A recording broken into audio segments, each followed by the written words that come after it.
My name is Ned Arter. Samuel Johnson was my great-great-grandfather, and he was my father's grandmother's dad.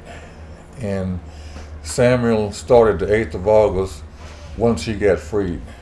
Well, as far as I know, before Andrew Johnson bought him, he was a slave on the Forby plantation in Cott County. Andrew Johnson bought his sister, and then went back the next day at her suggestion and bought him. And he owned them, and they lived in Greeneville until they were freed. He continued to live in Greeneville and raised his kids and so forth, and until he died there. William Johnson was Sam's sister's only son. She had a son and two daughters, and all three of them are buried in the cemetery there by Knoxville College. Well, after William was freed from slavery, eventually he moved to Knoxville and became a chef at one of the restaurants here. And during that time, when the TVA dam was first built and Franklin Roosevelt was here, William wanted to meet him, and that didn't work out.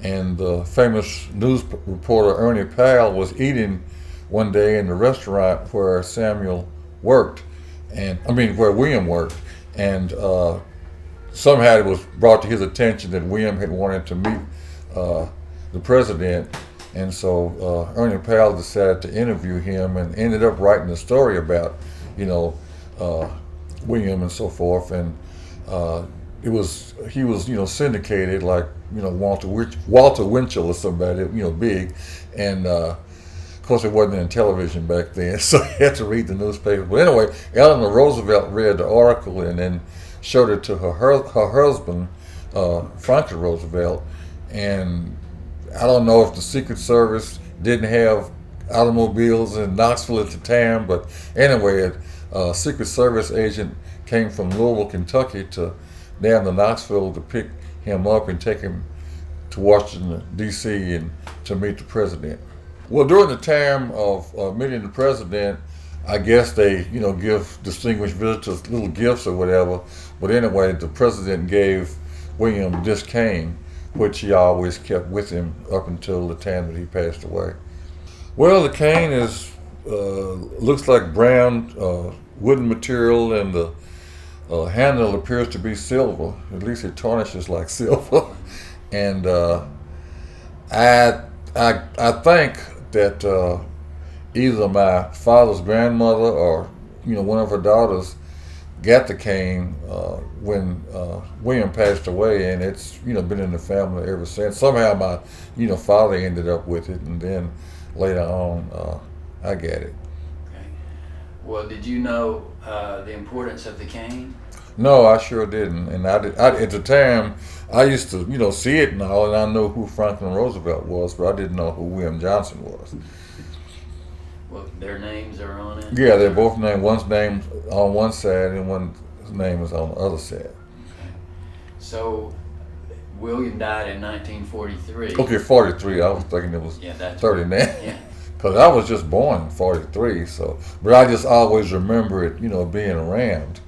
And I would play with it sometimes, but I never knew what it really meant till recently. And so how did you find out about that? Well, my new good friend Bill Murray called, and we were talking, and I since he was so knowledgeable of all the history of the family, I kind of mentioned this cane to see what significance, if any, it had in the history. And I found out it was very significant in, especially East Tennessee history. Well, I think William was 5 years old, when the slaves were freed. Of course, grew up and got older. And one of the things that was interesting to President Roosevelt was, to meet someone who had, been to the White House and so forth. And was a former slave of a sitting president.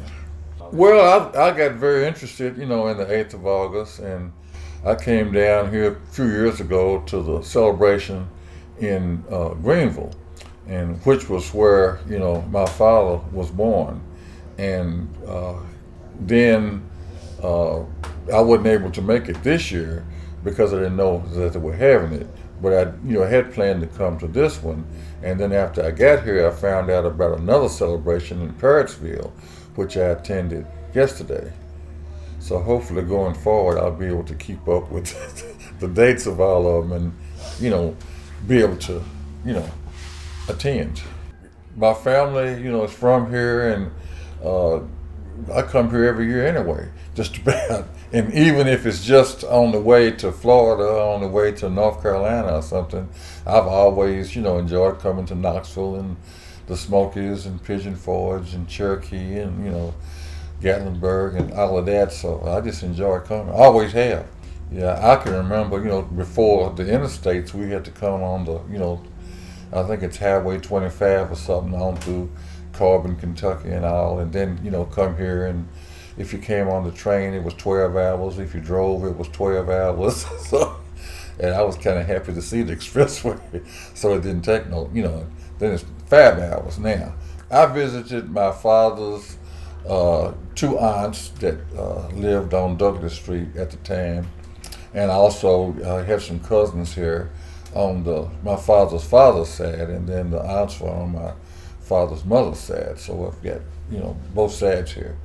Well, one of them, my father's first cousin, Ned Arter, was one of the founding people of the Beck Cultural Center, and her name is on the cornerstone there of the building. And I think she taught English in high school. And I was just a little kid then. I mean, my main memories were she would come over and get us, and she had this, I think it was about a 46 or 48, no newer than 48 because the style of cars changed, and Chevy, and we'd go places. And she was a little short lady, and she had a bunch of pillows that she sat on to drive the car. But those are a lot of good memories. Okay, well, August 8th is significant to me because of the history, because of my family connection, because my great-great-grandfather founded it, and I'm kind of like Bill here, it's an elusive type of thing, and they have it this place, but they don't have it that place, and then they have it another place, and it's just always, it's kind of amazing how it skips different places.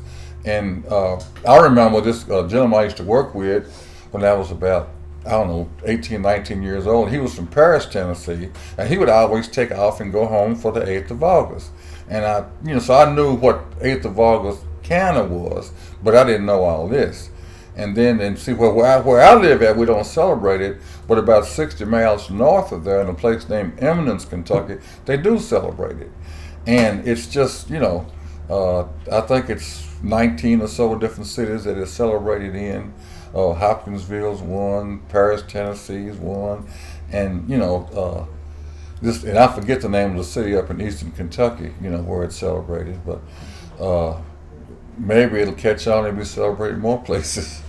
Oh, I think it's a great idea, and to marry it up with the 40th anniversary of the Beck Cultural Center, that's just excellent, and hopefully they'll be intertwined, for all time to come, and it promotes both events, and of course Beck will go on, and hopefully the 8th of August will go on and spread, and younger people will understand and know about what it means, because I really didn't know anything about most of this when I was a little kid growing up. I would tell kids about my great-great-grandfather. I tell kids about slavery, because young kids really don't have any idea about a whole lot of stuff that went on to get to where we are today, and therefore they have little appreciation for the suffering and sacrifices that a lot of people made for things to be like they are now. So I think I could probably tell them quite a bit.